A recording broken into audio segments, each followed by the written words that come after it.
And welcome everybody. As promised, we have Robert Muchnick here. He's from 3rd Laguna Hills Mutual with an update for us of what's going on in the community. How are you doing? Let's get that update first. I'm doing fine. I'm happy to be here, happy to see you again, and to be able to share with the members what's going on. All right, well, let's talk about some of the things that we have in really not just 3rd, but the entirety of the community here. And that is, we live in the woods, and we have little critters coming in like coyotes every once in a while. And people need to know what to do when that happens, especially if there's maybe some danger involved in it. Absolutely. There are a lot of people in the village, not just in 3rd, but in the village in general, who are concerned about the coyote problem, especially individuals who have small dogs. And we have had instances where the coyotes have approached and sometimes attacked small dogs, especially very small dogs. Right. There's a limit as to what either United or 3rd can legally do. I know people are frustrated with us because they say, well, you should be doing more. Right. Okay, but from a legal standpoint, there's only so much that we can do. We've checked with our attorneys, we've checked with the local police, etc., and there's only a limited amount. We cannot trap and remove coyotes. It's against the law. We personally cannot euthanize coyotes. However, we have an arrangement with the Laguna Beach Animal Control, and they will come in here when there's an aggressive coyote, and they will remove that coyote. And we've had 5 coyotes removed this year. I guess the membership doesn't really know that, but they would like us to eradicate the coyotes. Yeah, well, that's just an impossibility. Just as we have the canyon close by, we have other areas, and they populate and they fill in where there's a gap. So I mean, that's. And not only do they fill in where there's a gap, if you start to remove some of the bigger coyotes, the younger ones breed even more to fill that gap, as you referred to it, and then you get an increased population. You know, I think people should understand also that now there are coyotes living in Central Park in New York City. And running through the streets of New York City, scavenging for food in New York City. So it's not just a problem here, it's a problem everywhere. Yeah, they propagate, that's the way it works. But also, you know, one of the things is, like, I think there's a balance that the coyotes actually bring in terms of the things they eat: rats, mice, bunnies, and things like that, which if that goes unchecked, my goodness, then you have a real problem on the other end. No coyotes, and then all that population kind of explodes too. Yeah, there needs to be an ecological balance, okay? But in terms of what we can do as a village, and especially in 3rd, is we're addressing some of the food source for the coyotes and the food source for the rats, which the coyotes also prey upon, as you indicated. Right. So we are going back to a policy. It'll come up at the next monthly board meeting for final approval. It's on 28-day notice. And that is, anytime a manor sells, any of the fruit trees in the common area will be removed. In other words, the person who is buying the manor will no longer have the option to say, well, I'm going to keep the fruit trees and I'm going to take care of the fruit trees. Okay, yeah. Okay? No, they're going to be removed. And also, the landscapers, when they travel through the 3rd, will begin removing all vegetable plants, which are not legal anyhow from the standpoint of the mutual. So those are 2 things that we are doing. Okay. But if they want to go back to the previous slide on the coyotes, Sure. And let's talk about that. In terms of if a person, it says, under attack or in imminent danger, call 911. Do not call security here in the village. You need to call 911. Because the security is just going to turn around and call 911. Right, they're going to bring those folks in, and the animal specialists and all that. Right, so you might as well go directly to 911. If it's just that a coyote seems to be around all the time and you're concerned about that, you can call one of 2 different numbers. You can call the non-emergency coyote hotline, which is run by the city of Laguna Woods. You call that number that's on the screen and you leave a voicemail. But if you want a more immediate attention, you call the Laguna Beach Animal Services, and once you dial that phone number, then you press 0 and you'll get somebody who will be able to help you and address the problem. It's important that we get a lot of reports from people, because the more reports in the same location about the same coyote will then at some point probably justify the removal of that coyote. Right, right. So that can be a helpful thing. And residents, like you said, the fruit trees, the vegetable trees, and also sometimes someone leaves the food out for their pet. Don't do that because that can again attract the coyotes in there too. And we right? have a case right now where people are putting out water, trays of water. Now the birds are not going to be coming down to the ground in all likelihood to get water.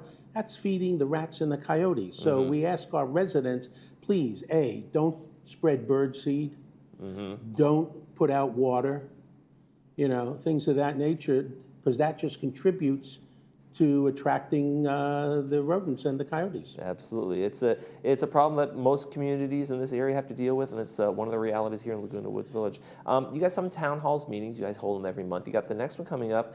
I'm not going to lie to you. I think this might be not a great timing one, right before Thanksgiving. It's actually a terrible time. It's the day before Thanksgiving. Listen, I was just talking with Paul Ortiz about that. It is a terrible time. We acknowledge it's a terrible time. But I think it's important still to hold it. Sure. And if I understand that we may not get the kind of turnout that we were hoping for, we are going to we're changing the focus of the town halls. Before, the focus of the town halls, prior to my taking over as president, was that people would come in and explain what their concerns and problems were. Sure. Well, there are other vehicles for that. We want to use the town halls now to be topic specific, so that each month we will have people from VMS come in and address and talk about specific topics. For example, in November, which is a terrible date, the day before Thanksgiving, 3 to 4:30, currently in the Sequoia Room of Clubhouse 2, we're going to have Paul Ortiz come in and talk about Ting, and we're going to talk about not only what Ting is going to do in terms of installation, but also, just as important, what the responsibility of the manor owner is to help facilitate the installation, because without their involvement, we can't complete the project. Right, absolutely. And in terms of those town halls, it's also an opportunity for you guys as board members to not be held in terms of you're not voting, there's no official business going on, so you can really have conversations with folks instead of that 3-minute limit and then no comments back and that kind of thing. That's right, exactly. And in fact, I'm going this evening at about 5 o'clock. Gate 11 is having a potluck dinner, and I've been asked to come to that, and I'll get to meet and talk with, in an extensive kind of way, in an informal kind of way, residents from Gate 11. Absolutely. And in those town halls, are you still leaving some room for people who say, hey, now we're going to open up the last whatever portion anything kind of thing? We'll see. We don't know how this is the first time we're now reintroducing this approach. So we'll have to see how much time is left over at the end. All right. If there is, we'll do it. There you go. You recently sent out an email. Yeah, you guys already do an email blast, but you sent out one just to the community members membership. And so what was that about? What was in it? Well, when I was president a number of years ago, I started the concept of sending out emails on a regular basis to the residents so that they're informed and that they were more transparent in terms of what we do.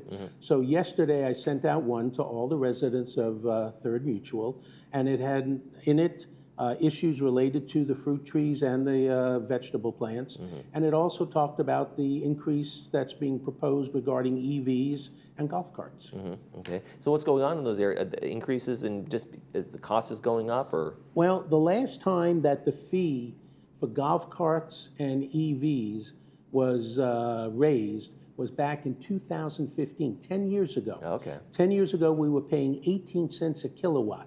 In 2025, we're now paying 34 cents a kilowatt, and it's going up in 2026. So it's basically doubled in those 10 years, and we've never raised the fee. So right now, all the residents, whether you have an EV or a golf cart, are absorbing those charges. So we're now trying to transfer those charges back to the people who are actually using them. Right, and you guys are looking, I mean, in the budgets, nothing is getting any cheaper. We sure know that from inflation, all the things you guys are doing. And you guys are looking for revenue streams in terms of hey, where can we go instead of just increasing the homeowners, the dues kind of thing, Let me share with you where I'll have to slightly disagree with you. Okay. They're not revenue streams. What they are is they're offset of our costs. Sure, okay. So in other words, we're just looking to recover the cost of the electric, for example, with the golf carts. We're not looking to generate a positive revenue. Right, right. Okay. Poor choice of words on my part, Well, for I sure. just want to know because I don't want our you residents. don't folks, oh, so now you're using this as a revenue stream. Have you guys, I know you guys actually have been looking for ways to, like you say, offset or maybe perhaps other revenue streams. Have you had any success in that avenue, or are you going in any direction that may seem promising? Well, yeah, we have. And this past year, for example, our property insurance for Third Mutual, the annual cost for our property insurance went down $1.2 million. We were able to save. And we were able to take that $1.2 million and put it into the disaster fund, because now we're going to have to face under ground zero regulations from the fire department related to potential fires. We're going to use that money to offset that. So rather than raise the monthly assessment even more to cover some of those costs, we're trying to save money in certain areas and move that money to other areas. Putting out fires in the budget, so to speak, in those areas. When folks come to you with these town halls, or when folks come to you with, let's say, the barbecues and those kind of things, how is the approach that you take in terms of kind of like, addressing concerns and trying to help people understand? Do you encourage them to attend meetings? Do you encourage them to maybe serve on committees? Or do you say, hey, there's kind of a debate back and forth kind of thing? Well, the email I sent last month specifically addressed that issue. It said, look, we know you're out golfing, we know you're here to retire and enjoy yourself, and et cetera, but we also have a need in terms of people to serve on committees, to serve on the board. So we're always constantly looking for people to fill some of those kinds of slots. Also, we encourage people to come out to the meetings to speak. And then when we have these informal get-togethers, of course, I'm not the only board member there. There'll be other board members, and we'll talk. And for example, I will say to a person, if they have a landscape issue, I will direct them to the right people to address the landscape issue. I'm not personally going to come out and fix their landscape or address their landscape. You like pulling shrubs out of the ground? And No, those days are over for me. Those days are long gone. That manual labor is long gone. Yeah. When it comes to people in service, and like you said, do you like the fact that you can tap into this kind of well of knowledge of people's backgrounds? Like, I was a tax attorney for 35 years, or I was a city planner for this. And the wealth of knowledge that is in this community is kind of amazing, isn't it? Absolutely. We have some bright, well-educated, and not only educated, but well-experienced individuals in all fields. I'm always amazed every time I meet some new residents of what their background is. So we actually have a lot of people that, if they were interested and willing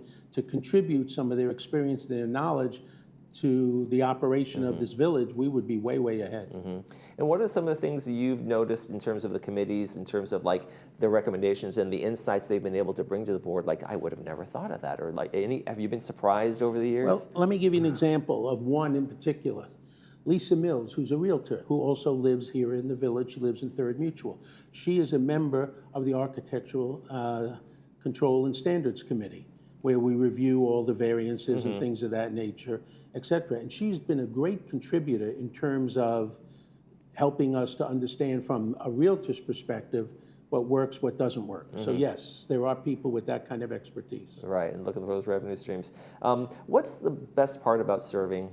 Let's give a pitch for folks who, I know you guys are looking for people on committees and to serve and run for elections. What's the best part? What are some of the great parts about serving?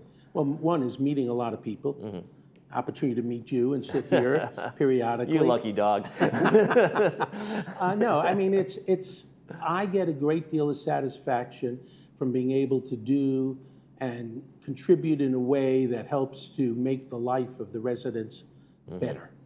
And that's the satisfaction I personally get from it. Plus also all the relationships I've had the opportunity to develop with other board members, committee members, and also, in all honesty, the staff of VMS, who are, for the most part, wonderful people and great to work with. And a lot goes into it. you're basically managing a small city, right, with all the services and all the things that have to go on in there, right? From a budget standpoint, we're at about $50 million a year for the budget.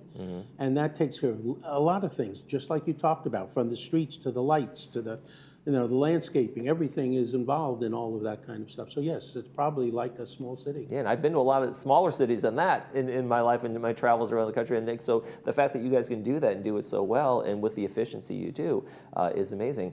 Talk about one more thing before I'm going to let you go. A lot of times at the board meetings, I've listened to many of them. Folks are they talk about, we need to know where our money's going. We want to, the phrase forensic audit comes up every once in a while, things like that.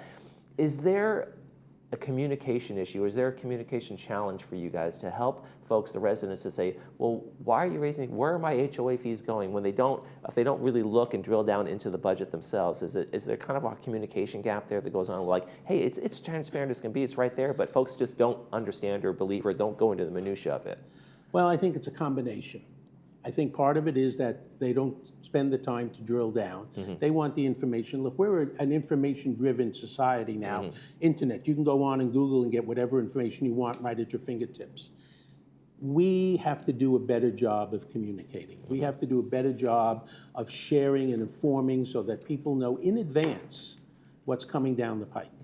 So yeah, it's a two-way street, and we both are responsible. The residents for investigating and spending more time, and for us on the boards and committees of sharing more information. All right, well, Robert Muchnick, El Presidente over there at Third, thank you very much for joining us today, and have a good Halloween. Thank you, and good luck, and enjoy the Halloween party from 11 to 1 today. I know, we're gonna have fun. I'm dressing up, I promise. Okay.